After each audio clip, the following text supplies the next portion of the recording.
سنة 1928 في مدينة نيوجيرسي، تلاميذ مدرسة ثانوية مشاو لواحد المتحف واحد الرحلة. المرشد كان كيعاود لهم على أسطورة يونانية قديمة ديال إيوس وتينوس، كيفاش الملكة إيوس بغات واحد البشري وطلبات ليه الخلود، ولكن الملك زيوس كما عليه بالشيخوخة الأبدية وبلا ما يموت، يعني يولي شارف ومكرمش ولكن يبقى عايش للأبد. وسط هاد التلاميذ كانت واحد البنت سميتها بيا كانت مهووسة بالتحف القديمة والموسيقى. بيا تسلات لواحد القسم ممنوع في التحف، وبانوا ليها جوج ديال الخواتم كيشعلوا الضوء. خواتم كيبان باللي بيناتهم شي سر كبير، غير هزات واحد فيهم جا الحارس. بيا تخلعات وخشات الخاتم ورا ظهرها وقالت ليه باللي غير تالفه. الحارس جرى عليها برا المتحف وهي نسات باللي الخاتم بقى عندها، وفي اللحظه اللي كانت كتشوف الخاتم ومعجبه به ضرباتها الطوموبيل وماتت في البلاصه، وبقى السر ديال الخاتم مدفون معاها. كنرجعوا للحاضر وفي مدينه نيوجيرسي نيت، كلهم وصلوا لدارهم الجديده، كل دري مغالق على راسو حزين، والبيت كيبان كلاسيكي وقديم بزاف. غير دخل كل سمع صوت ديال الموسيقى، كانت خدامه بوحدها في ديك الدار الفوق. طلع لقى الاله كدور، سكتها وما عطاش الموضوع اهميه. بالليل مو كانت كتحاول تخرجوا من العزله ديالو، وقالت ليه يرجع يعزف الجيتار اللي حبسوه من نهار ما تباه. كل كان كيهرب من الهضره، وفجاه سمع حاجه طاحت في البيت الفوق. طلع لقى الصوره ديالو مع باه طايحه في الارض. اللي ما عرفوش شكون هو ان بيا البنت اللي ماتت في سنه 1928 كانت واقفه قدامه. بيا كانت حزينه وبدات كتشكي بلي حتى هاد الدري بحال اللي قبلو ما كيشوفهاش ما كيسمعهاش وما كيحسش بوجودها تماما. في المدرسه الجديده كل كان كيبان غايب. الاستاذ عاق به باللي قرا الروايه المطلوبه، ولكن كذب وقال ما قراهاش، ونصحو باش ما يبقاش ساد على راسو. وفي الاستراحات لقى بواحد البنت غريبه الاطوار شويه سميتها ليديا كانت مهتمه بديك عالم الارواح وديال الجنون وداك الشيء. قالت لي عندي احساس بلي شي حاجه خايبه غتوقع ليك في القريب. كل ما عطاش الموضوع اهميه ورجع لدارو، وبدا كيشوف الصوره ديالو مع باه وهو كيعزف، وبدا كيقلب في البيت على شي حاجه، ولقى واحد الدرج سري مخبي وسط الماريو. جبد منه البوم صور قديم بزاف، وتما كانت تصاور ديال بيا من الصور حتى كبرت وماتت. عرف بلي هاد البنت كانت ساكنه في نفس الدار، حيت المعالم ديال الدار باينه في التصاور. وفجاه الالبوم تسد بوحدو بجهد، كل بقى كيشوفو مصدوم، ما فهمش هاد القوه اللي سدت الكتاب، ومازال ما عارفش بلي مولات التصاور راه واقفه وراه كتنفس حدا عنقو. كل لاحظ بلي واحد الخاتم طاح من ديك الالبوم القديم، وبدافع الفضول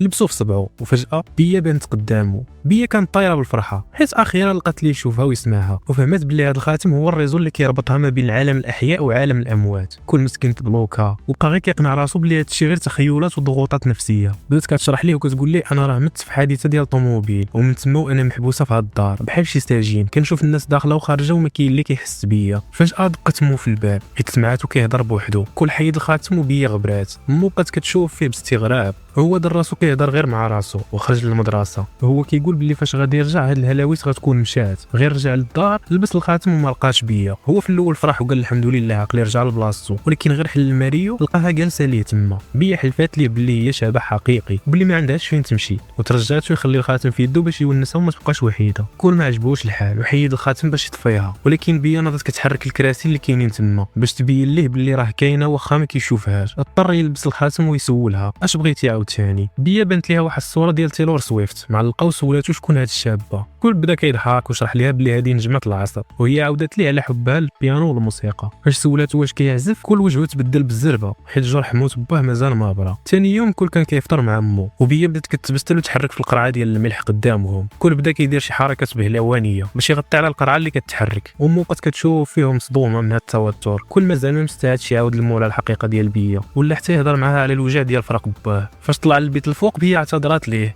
على ديك البساله ديالها، وكل قال لها واحد الشرط، قال لها نلبس الخاتم ولكن غتثبتي معنا، راه الا عاقت بك الوالده غتموت بالخلعه حيت ساكن معنا شبح من القرن اللي فات. بيا تصدمات فاش سمعت القرن اللي فات حيت مسكينه ما حستش بالوقت كيفاش داز، وبقات حزينه حيت بزاف ديال الحاجات فاتوها في هاد الدنيا. بيا شافت في كل بعينيها كاملين حزن، وطلبات منه طلب واحد، خرجني نشوف هاد العالم كي داير، عييت من هاد الربعه ديال الحيوط.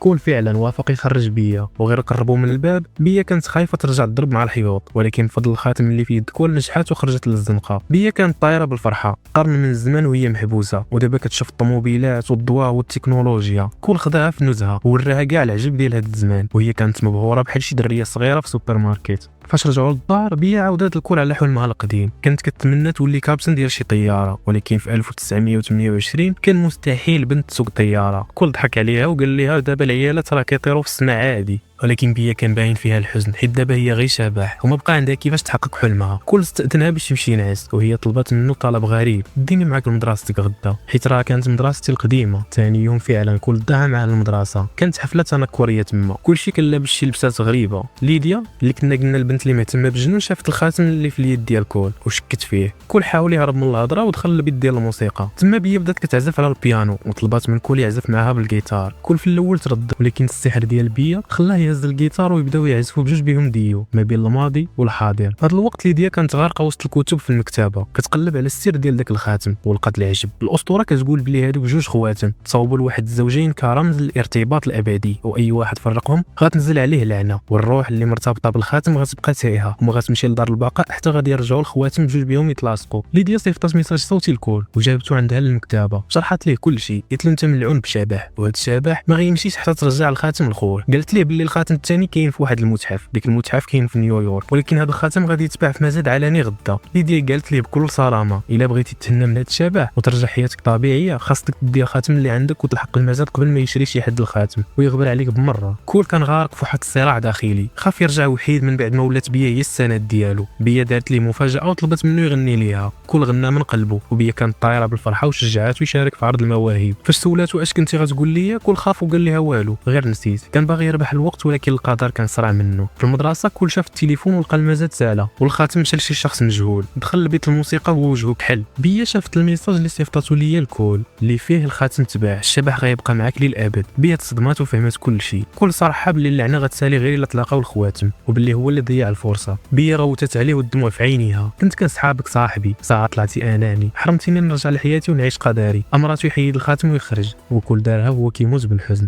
ليديا دخلت لبيت الموسيقى ولقات الخاتم ولبساتو. شافت بيا وبدات كتهدئها وشرحت ليها باللي كل ماشي شرير، هو غير دري وحيد تعلق بها وما قدرش يتصور حياته بلا بها. في نفس الوقت كل عاقب الغلطه اللي دار، عيط لديك المتحف وضحك عليهم باللي هو اللي كان شرا ديك الخاتم، وعرف باللي الخاتم غادي يتشحن غدا. طار لعند بيا واعتذر ليها وقال لها يلاه مازال كاين امل، خاصنا نوصلوا لنيويورك قبل ما يفوت الفوت. ليديا وصلاتهم لنيويورك. كل وبيا تسللوا للمتحف بحال روبن هود. بيا اخترقات الحيوط بجسمها الشفاف وحلات ليه البيبان حتى وصلوا للصندوق. كل سولها الاخر مره: واش متاكده باغا ترجعي؟ بيا شافت فيه بنظره فيها كاع الامتنان والوداع. كل حيد الخاتم وبيا غبرات وحط الخاتم حدا خوه وسد داك الصندوق وهو كيحس بقلبه تقسم عليه بجوج. كون رجع للدار هو حزين، ولكن فاش حل الالبوم الصور القديم وقعت المعجزه. تصاور تبدلوا. بيا ما بقاتش ميته في الحادثه، بل رجعات للحظه اللي كانت في المتحف ورجعت الخاتم لبلاصتو وخرجت وعاشت حياتها. كل شاف تصورها وهي كابتن طيار محترف وتصور عرسها ووليداتها. بيا عاشت حياه سعيده وطويله حيت كل عتقها من الموت. كل من بعد هادشي رجع لحياته المعاصره، ولكن هاد المره ما بقاش وحيد، والذكريات ديال بيا عطاتو القوه. وقف قدام الناس في عرض المواهب، هز الجيتار وبدا كيغني اغنيه كتبها على شبح بيا. الاغنيه كانت كتقول باللي الارواح تقدر تفارق، ولكن الحب الحقيقي والذكريات هما الحاجه الوحيده اللي كتبقى خالده للابد.